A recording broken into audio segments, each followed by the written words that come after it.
하나님 뜻이 있는 것으로 라는 제목으로 말씀 같이 나누겠습니다. 본문의 배경은 북이스라엘과 남유다로 나누어져 있는 이스라엘의 왕정 시대에 북이스라엘이 BC 722년에 먼저 멸망하고 남유다가 존속하게 되어지는데, 남유다의 마지막 왕, 그러니까 이스라엘 역사에 있어서 왕정 시대의 맨 끝에 있는 왕 누굽니까? 시드기야 왕 때 일어난 일입니다. 시드기야가 왕이 되었을 때에 주변국의 정세를 보면 바벨론 제국이 이미 큰 힘을 가지고 주변을 정복하고 다스리고 있었던 그런 때입니다. 그래서 이스라엘도 3번에 걸쳐서 바벨론의 침략을 받게 되어지죠. 첫 번째는 BC 605년에 1차 침략을 받게 되고, 그때 이제 다니엘이 잡혀가게 되죠. 그 뒤에 이어서 BC 597년에 2차 바벨론의 침략을 받게 되고, 그렇게 함으로 인해서 에스겔과 1만 명의 사람들, 이스라엘 역사에 굵직굵직한 힘있는 사람들을 다 바벨론으로 끌고 가게 되죠. 바로 오늘 본문은 이 2차 바벨론의 침공 때에 있었던 그것을 배경으로 하고 있습니다. 예레미야가 멸망을 앞두고 하나님께서 이미 예레미야를 통해서 예언을 해주셨죠. 망하게 될 것이다. 남유다가 바벨론에 의해서 이제 3차 때 586년에 망하게 되는데 망하게 될 것이다. 하지만 망하는 것은 일시적인 망함이다. 망하는 이유는 너희가 나를 버렸기 때문이다. 하지만 내가 완전히 너희를 버리지는 않을 것이고, 70년이라는 시간을 너희의 마음 가운데에 가난한 마음을 회복하고 나를 찾는다면 다시 이 땅으로 되돌려 올 것이다. 이렇게 말씀을 해주십니다. 근데 이 말이, 하나님께서 예레미야에게 주신 이 말이 사람들이 듣기에 싫은 거예요. 어떻게 70년을 보냈냐? 사람의 일평생 걸리는 시간인데 그렇게 많은 시간을 하나님께서 우리를 버리실 리가 없다. 그럴 수도 없고 그럴 리도 없다. 현실을 기피하는 거죠. 그럴 리 없다. 그런데 항상 제대로 된 하나님의 말씀을 전하는 사람이 있는가 하면 그 틈새를 삐집고 들어가서 아니다, 거짓된 말로 하나님의 말씀을 잘못 전하고 그걸로 사람들의 환심을 사고 사람들의 마음에 유혹을 하고, 그런 거짓 선지자들도 항상 있는 것이죠. 어느 시대에나 그런 사람이 있어요. 이 시대에도 그런 사람들이 정치권에도 있고 여러 방면에 있는 것이죠. 종교인들도 뭐 똑같은 거예요. 예외일 수 없어요. 오늘 본문에도 보면 그런 존재가 한 사람 나타나는데, 하나냐라고 하는 선지자입니다. 결과적으로 얘기하면 이 하나냐라고 하는 선지자는 거짓 선지자죠. 예레미야하고 하나냐, 이 두 사람이 지금 대립을 하고 있는 것이죠.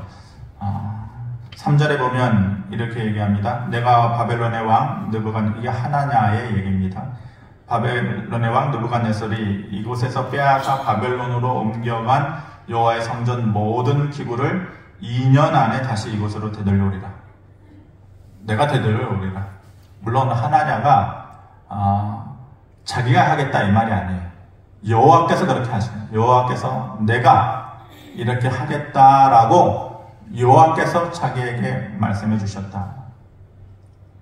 하나냐의 2년 만에 돌아오는 거하고 예레미야가 말한 70년 만에 돌아오는 거, 사람들이 듣기에 너무 차이가 나는 거죠.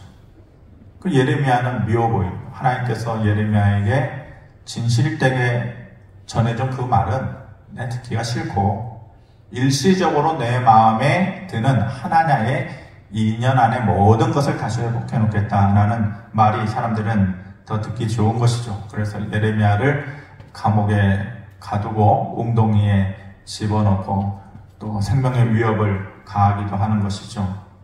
결국 어떤 것이 하나님의 뜻으로 밝혀졌습니까? 사람들이 원하는 게 아니에요. 하나님의 뜻은 결국은 하나님의 뜻 안에서 시간이 되면 이루어지는 것이죠. 결국은 2년 안에 모든 것을 되돌려 놓겠다라고 얘기하는 하나냐는 거짓으로 판명이 되고 그 해에, 그가 말한 그 해에 이제 죽음을 당하게 됩니다. 17절에 보면은 2년 후에 회복을 말했는데 2년은커녕 그 해에 이제 죽음을 당하게 됐다. 이렇게 말씀을 합니다. 하나냐가 여호와의 말씀을 전했을 때에 내가 그렇게 하겠다. 이 내가라는 말이 하나냐의 자기 자신을 얘기하는 게 아니에요. 내가 그렇게 하겠다라고 얘기하지 않았어요. 2절에 보면은 우리 같이 한번 2절의 말씀을 보도록 하겠습니다. 시작. 만군의 여호와 이스라엘의 하나님이 이같이 일러 말씀하시기를 내가 바벨론의 왕의 멍에를 꺾었느니라. 자기가 그렇게 하겠다, 할 것이다 라고 얘기하지 않고 뭐를 붙입니까? 하나님이 이같이 일러 말씀하시기를, 하나님을 그 앞에다가 붙이는 것이죠. 내가 하는 거하고 하나님께서 하라고 하는 것은 무게감이 완전히 다르죠. 그러니까 내가 하라고 한 것이 아니라 하나님의 뜻이다. 하나님이 그렇게 하라고 말씀하셨다라고 얘기하는 것인데, 하나님의 뜻은 엉뚱한 곳에 있는데 말하기 좋아하는 거짓 선지자들은 이것이 하나님의 말씀이다 라고 얘기를 한다는 것이죠. 사울이 다윗을 잡아서 죽이려고 이런저런 방법을 쓰고 또 애를 쓰는 가운데에 3,000명이나 되는 사람들을 거느리고 다윗을 잡으러 다닙니다. 근데 이스라엘 땅이 콩할 만한 땅이에요. 크지가 않아요. 근데 3,000명을 거느리고 다윗을 잡으러 가는데 못 찾겠어요? 어려운 일이 아니에요. 그리고 다윗이 호를단신 혼자만 도망가는 것이 아니라 아둘람굴에 다윗을 찾아서 피해 들어온 사람들이 있잖아요. 당신 가족 함께 갑시다. 근데 그 찾아온 사람들이 다 제대로 된 사람들이 아니죠. 원통한 사람들, 빚진 사람들, 힘없는 사람들, 별볼일 없는 사람들, 그런 사람들이 400명이 몰려들었다고 그랬어요. 근데 나중에 그 인원이 얼마까지 늘어나냐면은 600명까지 늘어났어요. 그러니까 그 콩할 만한 나라에서, 예를 들어서 우리나라에서 600명. 근데 이 600명을 계산했을 때에는 남자들만 계산했을 거예요. 여자들도 있을 것이고, 가축들도 있었을 것이고, 어린애들도 있었을 것이고, 대충 한 1,000명이 이동한다고 봅시다. 대한민국에서 1,000명이 왔다 갔다 하는데, 못 찾겠어요? 한 사람이 찾아도 찾겠어요. 아니, 10사람. 요즘 같지 않겠지만은. 그런데 10사람도 아니고, 3,000명을 거느리고 다윗을 잡으려고 다녔다. 쉬울 것 같은데 쉽지가 않았어요. 어느 날 사울이 다윗을 잡으러 다니던 길에 인간이니까 볼일, 급해서 볼일 보러 가야 될 거 아니에요. 그래서 볼일 보러 가는데 신하를 대동하고 같이 가겠어. 야, 니네들 그 앞에서 기다려라 하면서 옷은 여기다 걸쳐놓고 굴속 깊은 곳에 가서 혼자서 볼일을 보는데 마침 그 굴 안에 다윗과 피해 들어간 사람들이 거기에 있는 거예요. 마침. 사람 일이 참 희한한 거죠. 도망 다녔는데도 거기서 사람을 만나요. 희한한 일이에요. 그러니까 나쁜 짓 하고 어디 가가지고 못 사는 거예요. 도망갔다고 외국에 갔는데 거기서 딱 만났더라는 거예요. 실질적으로 제가 그 얘기를 들었을 때, 야, 세상은 좁다. 도망갔는데 딱 거기서 만나는 거예요. 마치 그것처럼 사울이 딱 들어갔는데 그 어떤 컴컴한 굴 안에 숨지기고 있었던 400명의 무리가 있었어요. 다윗이. 그러니 사울은 혼자서 조용히 볼일 보고 있는데 이게 하늘이 준 기회죠. 언제까지나 이렇게 도망 다니겠느냐. 이 기회에 사울을 처단해라, 잡아라 하면서 사울과 함께 있었던 사람들이 뭐라고 얘기하냐면은 사무엘상 24장 4절을 보니까 이렇게 얘기해요. 다윗의 사람들이 이르되, 다윗에 같이 있었던 사람 보소서, 여호와께서 당신에게 이르시기를 내가 원수를 내 손에 넘기리니 내 생각이 좋은 대로 그에게 행하라 하시더니 이것이 그날입니다 하니 다윗의 마음이 찔려 중간에 생략을 했습니다. 자기 사람들에게 이르되 내가 손을 들어 여호와의 기름 부음을 받은 내 주를 치는 것은 여호와께서 금하시는 것이니 이렇게 얘기합니다. 주변에 있는 다윗의 사람들이 옳다구나, 이때다, 하나님께서 기회를 주실 것이다, 그러면서 뭐라고 얘기해요? 여호와께서 당신에게 이르시기를 원수를 너의 손에 넘겼으니 당장 처단해라, 네 하고 싶은 대로 해라, 그렇게 하셨다. 뭐라고요? 하나님께서 그렇게 말씀하셨다라고 하는 거예요. 그런데 정작 다윗은 마음에 찔렸어요. 주변에서 자꾸 그렇게 충동질하는데 마음에 찔려서 여호와의 기름 부음 받은 자를 내가 손으로 처단하는 것은 여호와께서 금하시는 것이다 라면서 그 일을 행하지는 않죠. 결과적으로는 사울을 살려서 돌려보내요. 그런데 문제는 그 주변에 있었던 사람들, 주변에서 다른 말로, 하나냐와 같이 다른 말로 여호와의 말씀이다 라고 얘기하는 것이죠. 여호와께서 당신에게 이르시기를 이렇게 당신의 좋은 대로 하라 하시더이다, 이것이 하나님의 뜻입니다 라고 말하는, 이것이 잘못이죠. 또 한 가지의 경우, 사울이 다윗을 잡으려고 할 때에 그때의 왕은 사울이니까 실질적인 힘은 사울이 가지고 있죠. 그러니까 주변에서 많은 사람들이 사울의 편이 되어주고 사울을 도와주려고 그랬어요. 다윗이 어디에 나타나면 다윗이 거기 있습니다, 저기 있습니다, 이렇게 막 사울의 편이 되어주고 사울에게 정보를 주는 거죠. 다윗이 그 일라 사람들을 구해냈을 때에 어떤 사람이 사울에게 가가지고 다윗이 거기에 있더이다 라고 정보를 주는 거예요. 그러니까 거기에는 아마도 딱 이렇게 궁지에 몰리듯이 도망가기에 어려운 그런 땅이었던 것 같아요. 사울이 그 말을 딱 들었을 때 옳다구나, 이 도가든 도간에 든 쥐다, 이제야 내가 너를 잡겠구나 라고 사울이 생각했던 모양이에요. 그래서 사울이 뭐라고 그때 얘기하냐면은 사무엘상 23장 7절에 보면은 다윗이 그 일라에 온 것을 어떤 사람이 사울에게 알림에 사울이 이렇게 얘기했다는 거예요. 사울이 이르되 하나님이 그를 내 손에 넘기셨도다. 하나님이 그를 내 손에 넘기셨다. 그냥 되어진 일이 아니고 우연히 되어진 일이 아니고 이것은 하나님이 하신 일이다. 하나님의 뜻이다. 하나님이 그를 내 손에 넘기셨다. 이렇게 얘기한다. 근데 정작 어떻게 됐어요? 바로 얼마 지나지 않아서 성경 한 장만 넘겨보면은 사무엘상 23장 14절에 이렇게 얘기합니다. 사울이 매일 찾되, 누구를 찾아요? 다윗을 찾되. 매일 찾되 하나님이 그를 그의 손에 넘기지 아니하시니라. 매일 찾아도 그 콩알만한 땅덩어리에서 600명, 1000명이 이동하는 사람을 3000명을 대동하고 찾아 나서는데 사울은 옳다구나, 이제 하나님께서 그를 내 손에 넘기셨다라고 얘기하는데 정작 하나님의 뜻은 매일매일 찾아도 그 콩알만한 땅에서 하나님이 다윗을 사울에게 넘겨주지 아니하셨다라는 공통점이 있어요. 하나님의 말에도 그렇고 사울의 말에도 그렇고 다윗과 함께한 사람들의 말에도 공통점이 있는데, 눈치채셨겠지만은 앞에 슬라이드의 말씀에 빨간 줄로 이렇게 표시를 해놨지만은 뭐라는 거예요? 결국은 자기들이 원하는 말을 하고 싶은데 자기들의 말로 하는 것인데 그 앞에다가 뭐를 갖다 붙여요?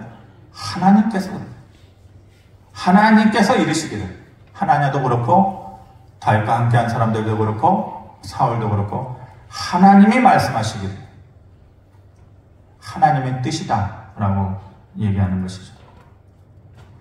제가 대학생 때에 선교단체 활동을 좀 했었었는데 그거 억지로 자발적으로 간 것은 아니고 하도 방황을 하고 있으니까 우연찮게 만난 친구가 너 거기 한번 같이 가보자 해가지고 선교단체 활동을 좀 했었었는데, 그 당시에 유행이 뭐였냐면은 하나님의 음성을 듣는 거, 이게 유행이었어요.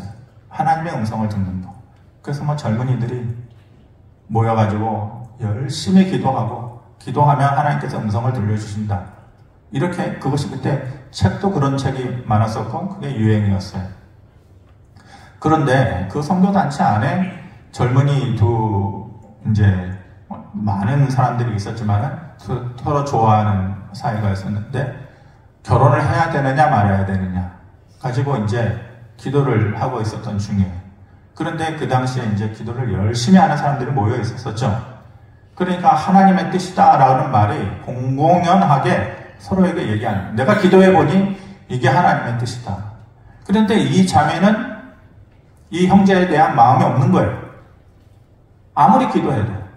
근데 이 형제는 기도만 하면 이 자매랑 기도하라는 거예요, 하나님이. 그런지 아닌지 모르겠지만. 근데 서로 말하기에 이게 하나님의 뜻이다. 너랑 결혼하는 게 하나님의 뜻이다라고 말하는 것이 이제 남자의 얘기고, 그건 아니다. 내가 기도해보니까 너는 아닌 것 같다. 아무리 생각해도 너는 아닌 것 같다라고 얘기하는 것이 이 자매의 뜻인데, 둘 다 뭐라고 얘기하는 거예요? 내가 기도해보니 하나님께서 이렇게 말씀하셨다. 결국은 둘이 잘 되지는 않았지만은 뭐가 하나님의 뜻이에요? 누군가는 잘못된 말을 하고 있는 것이죠. 누차 얘기하지만은 우리가 믿음 생활을 한다라는 것은, 교회를 나오고 신앙을 이어간다라고 하는 것은 달라짐이 있는 거예요. 달라짐.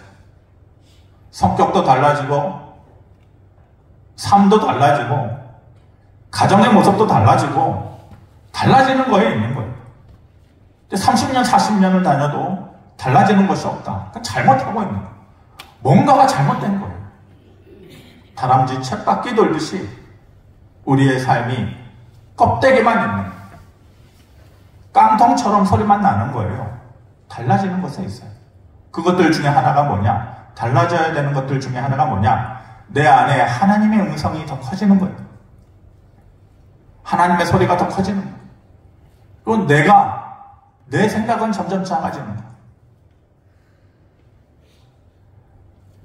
우리들이 습관적으로 이것이 하나님의 뜻이다 라고 잘못 얘기하는 그런 위험성을 우리가 늘 생각을 해야 돼요. 우리 주변에 그렇게 말하는 사람들이 있으면 경계해야 돼요. 나는 작아지고 내 안에 하나님이 점점 커져서 내 선택과 판단이 내 뜻이 아니라 하나님의 뜻에 가까운 것을 선택하고 판단하면서 살아가는 것, 그것에 우리의 믿음 생활이 깊이가 거기에 있는 거예요. 그런데 아무리 시간이 지나도 늘 내가 하고 싶은 대로 하고 원하는 대로 하고 내 머릿속에 생각나는 대로 하고 그렇다라고 하는 것은 잘못 믿고 있는 거예요. 나는 믿는다라고 하는데 하나님께서 너는 뭘 믿냐라고 묻는다면 할 말이 없는 거예요. 우리가 가끔 은사 받았다, 능력 받았다 라고 얘기하는 사람들을 우리가 보게 되어지는데, 남다른 능력이 있는 사람들 물론 있습니다. 그 사람이 진짜냐 가짜냐 사람의 눈으로 판단하기는 어렵죠. 그런데 한 가지 판단의 기준이 있는 것은 분명합니다. 뭐냐?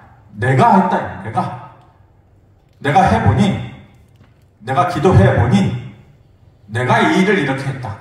내가라는 말이 성경에 보면 내가라는 말이 자주 나오고 그것이 자기를 대변하는 말처럼 나오면은 10중 8구 그 사람은 거짓인 것입니다. 하나냐와 같은 사람입니다.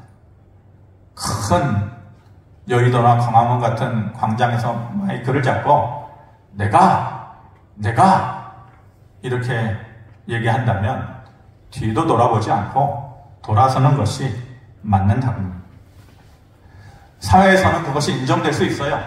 내가 자기를 증명해 보여야 되고 자기의 가치를 높여야 되고 적극적으로 자기를 알릴 수 있는 그것이 능력일 수도 있어요. 말의 능력일 수 있어요. 하지만 믿음에 있어서는 가장 위험한 것입니다.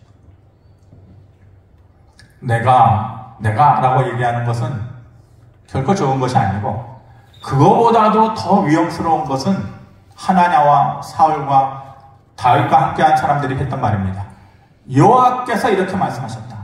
내가 기도해보니 하나님이 이렇게 말씀하시더라. 쉽사리 그렇게 얘기하는 것은 정말로 위험합니다.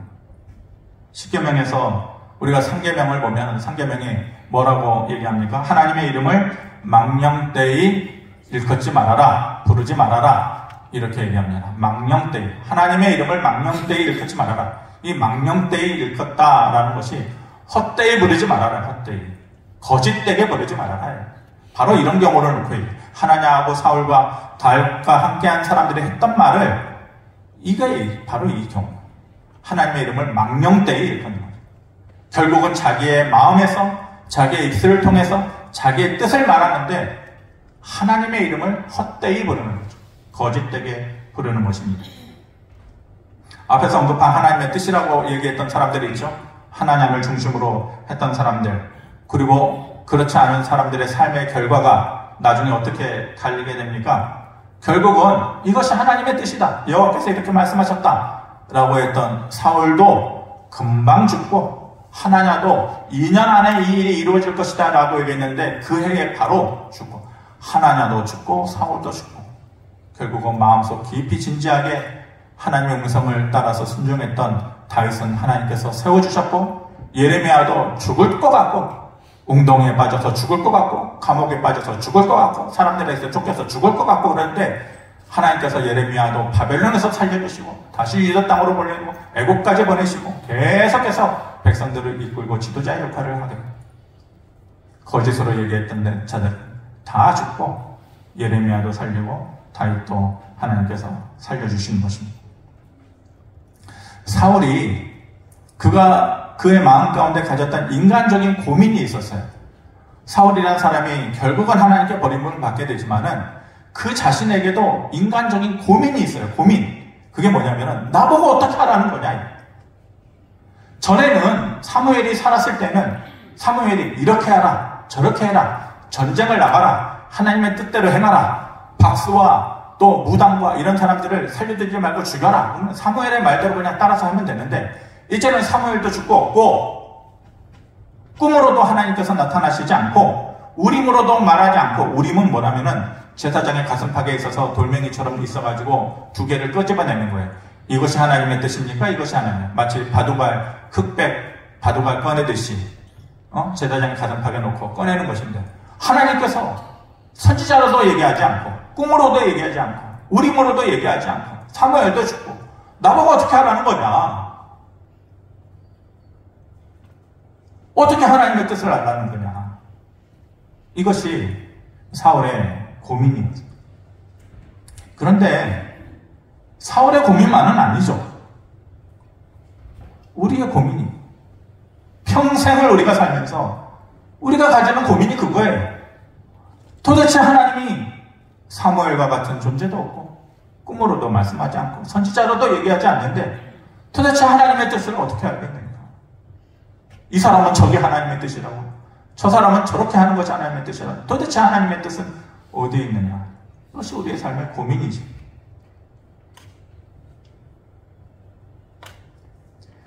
그때 하나님께서 내 뜻은 여기에 있는 거야, 다른 곳에서 찾지 말아라 라고 얘기하는 하나의 분명한 사건이 있습니다. 경우가 있습니다. 엘리야 때를 보면은 이세벨이 이제 엘리야를 죽이겠다고 그렇게 백방으로 엘리야를 찾아 나서죠. 근데 엘리야가 크게 하나님의 능력을 나타내고 나서 완전히 소진이 돼가지고 브엘세바 끝까지 도망쳐 나가잖아요. 그러면서 거기에서 완전히 사람이 지쳐요. 아무리 엘리야 같은 사람이어도 어쩔 수 없는 거예요. 인간이니까 지쳐서 쓰러지는. 그러면서 로뎀나무 아래에 앉아가지고 차라리 나를 여기서 죽여달라, 내가 여기서 죽었으면 좋겠다. 얼마나 마음이 힘들고 괴로웠으면 하나님의 선지자임에도 불구하고 차라리 여기까지가 끝인가 보고, 여기까지인가 보다, 내가 여기서 죽겠다, 이렇게 얘기해요. 간절하게 하나님의 뜻을 구하고 있는 것이죠. 그런데 하나님께서 그렇게 간절하게 하나님의 음성을 들려달라고 엘리야가 요청을 할 때에 하나님께서 구공하고 바람이나 번개 소리로 그에게 응답하지 않았어요. 열왕기상 19장 11절 12절에 한번 같이 한번 읽어보겠습니다. 시작. 여호와께서 이르시되 너는 나가서 여호와 앞에서 산에 서라 하시더니 여호와께서 지나가시는데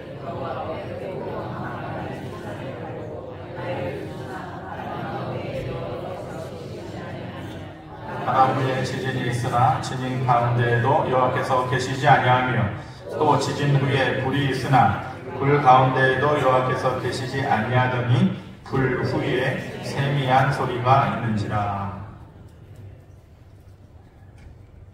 엘리야가 가장 인생에 힘들 때에 하나님의 음성을 듣고 싶어서, 하나님의 뜻이 어디에 있는지 알고 싶어서, 하나님 도대체 하나님의 뜻이 어디 있습니까? 그러더니 오르릉꽝꽝 바람 소리에도 들리지 않고, 지진이 있었는데, 지진은 자연현상이거든요. 우레소리가 나고 거기에도 음성이 없고, 그리고 큰 불을 보여주시는데 불 가운데도 하나님의 음성이 나타나. 그런데 이 세 가지의 것은 구약의 사람들이 하나님의 음성을 들을 때 나타나는 현상이에요. 우연찮은 게 아니라 바람 소리를 통해서 하나님께서 음성을 들려주셨다고요. 우레소리를 통해서 하나님께서 들려주셨다고요. 큰 불 가운데 하나님께서 음성을 들려주셨었어요. 구약의 사람들은 그렇게 하나님의 음성을 들었어요. 그 경우를 통해서 들었단 말이에요. 그런데 희한하게도 그런 것들이 지나가는데도 하나님의 뜻은 없고 하나님의 음성은 없었더라. 근데 어떻게 하나님의 음성이 들려주느냐? 그 후에 세미한 소리가 들려졌다. 하나님의 말씀이 들려졌다는, 세미한 음성이 들려졌다. 비로소 하나님의 뜻이 엘리야에게 전달이 되게 되어졌다는 것입니다.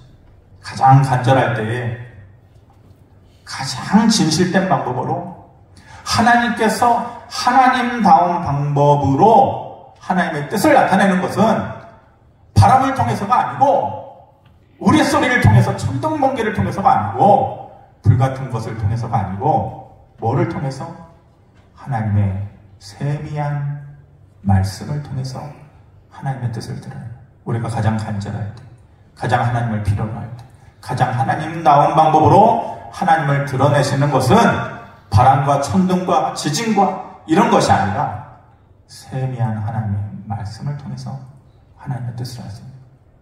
그러므로 하나님의 뜻은 어디에 있느냐? 이런저런 사람들이 이렇다 저렇다 얘기할 때 들을 필요가 없어요. 하나님의 말씀으로 깊은 묵상을 함으로 하나님의 뜻을 우리가 알 수 있는 것입니다. 우리가 예수 그리스도를 믿어요. 예수 그리스도께서 나의 구세주가 되어서 십자가에서 죽으셨다라는 것을 우리가 믿어요. 예수님께서 십자가의 죽으심으로 인해서 우리가 갖게 된, 획득하게 된 자격이 있고 능력이 있어요. 그것이 뭐냐? 내가, 여기서의 내가는 앞에서 말한 내가, 그 교만스러운 내가가 아니에요. 내가 하나님께 직접 나아가게 됐다는 거예요. 언젠가 여러분들한테 설명을 해드렸지만, 무당할 때 한자로 무자를 하늘과 하늘을 긋고 땅을 긋고 하늘과 땅을 이어주는 양쪽에 사람인자 두 개를 써서, 이게 무당할 때 무당 무자죠. 하늘과 땅을 이어주는 사람이 무당이다. 그런데 그 사람이 필요 없다 이거예요. 무당도 필요 없고 어떤 중간에 역할을 하는 사람 필요 없다 이거예요. 예수님께서 십자가를 지심으로 인해서 우리가 획득하게 된 가장 결정적인 능력과 자격은 뭐냐? 내가 직접 하나님께 구하고 하나님께 나아가고 하나님께로부터 직접 음성을 듣는 것, 그 과정에서 그 어떤 중간에 필터도 필요 없어요. 네, 내가 하나님과 직접 나아가. 그러므로 하나님의 뜻을 어떻게 아느냐? 어디에 있는 것을 아느냐? 깊은 묵상으로 하나님의 말씀을 가지고 깊은 묵상을 할 때에 세미한 음성을, 우리가 하나님의 음성을 듣게 되는 거예요. 그거 목사님 같은 사람만 하는 거 아니에요? 그럼 뭐 좀 기도라고 좀 하는 사람들, 새벽 예배도 나가고 좀 그런 사람, 새벽 예배 첫날을 나와도 못하는 사람은 못하고, 하루를 나와도 하는 사람은 하는 거예요. 이 말씀을 믿고, 그렇지, 내가 직접 하나님의 말씀으로 깊은 묵상을 한다. 정말로 엘리야와 같은, 죽을 것 같은 삶의 위기 가운데서 하나님 이때입니다. 가장 하나님의 뜻이 필요할 때입니다. 라고 믿으며 하나님의 말씀을 펼쳐놓고 조용히 묵상할 때에 바람도 아니요, 지진도 아니요, 우레소리도 아니요, 불도 아니요, 하나님의 음성이 들려주는 것. 그것을 위해서 예수님께서 너를 위해 십자가에서 못 박혀 죽었다라고 하는데, 그걸 믿지 않는 것은 예수 그리스도의 죽음을 헛되게 하는 거예요. 헛되게. 하나님의 음성은 다른 어떤 것도 아니요, 내가 하나님의 말씀을 피 묵상할 때에 비로소 하나님의 말씀이 내게 들려주는 거예요. 그렇게 하나님의 뜻을 알 수 있는 거예요. 그러니 하나님의 뜻이 있는 곳을 알려고 그러면은 사람의 말에 귀 기울이지 말고 내가 하나님의 말씀을 조용히 묵상하면 10시간 정도 기도해야 될까요? 한 달 정도 투자해야 될까요? 시간적인 의미가 아니에요. 1분을 기도해도 하나님의 음성이 들려줄 수가 있는 것이죠. 마칩니다. 3가지의 말씀을 드렸습니다. 첫 번째, 여호와의 말씀을 망령되이 읽지 말고 여호와의 뜻이다, 여호와의 뜻이다, 하나님의 뜻이 어디에 있는지를 제대로 알아야 돼요. 첫 번째가 그거. 그렇다면 두 번째, 하나님의 뜻을 어떻게 아느냐? 하나님의 말씀을 가지고 내가 깊이 묵상할 때에 하나님의 뜻을 알게 됩니다. 그것이 두 번째. 그리고 마지막 세 번째는 그렇게 해서 이것이 하나님의 뜻이구나 라고 깨달아지면 하나님, 그 뜻이 저에게는 맞지가 않네요. 마음에 안 드네요. 불편하네요. 지금은 아니네요. 그것이 아니라 하나님의 뜻이 깨달아지면 그 자리에서 고개를 푹 수그리고 무릎을 꿇고 순종하면서 살아가는 것. 이것이 우리가 하나님 앞에서 하나님의 백성답게 사는 것입니다. 이 3가지의 말씀을 여러분들이 여러분들의 삶에 잘 적용하시고 하나님의 뜻이 있는 곳에 여러분들의 삶이 있고 여러분들의 기도가 있고 생각이 있고 은혜 받는 저와 여러분들이 되어시기를 주님의 이름으로 축원합니다. 고마우신 아버지 하나님, 복잡하고 또 어려운 시대에 살면서 수만 가지의 소리 가운데 여호와의 뜻이라고 얘기하는 것을 어떻게 걸러내겠습니까? 하나님께서 주신 말씀처럼 하나님의 말씀을 내가 조용히 묵상할 때 하나님의 뜻을 발견하게 될 줄을 믿습니다. 그 뜻에 순종하면서 살아갈 때에 우리의 삶이 결코 헛되지 아니하도록, 실패하지 아니하도록 하나님 우리를 돌보고 이끌어 주시옵소서. 감사드리며 예수 그리스도 이름으로 기도하옵나이다. 아멘.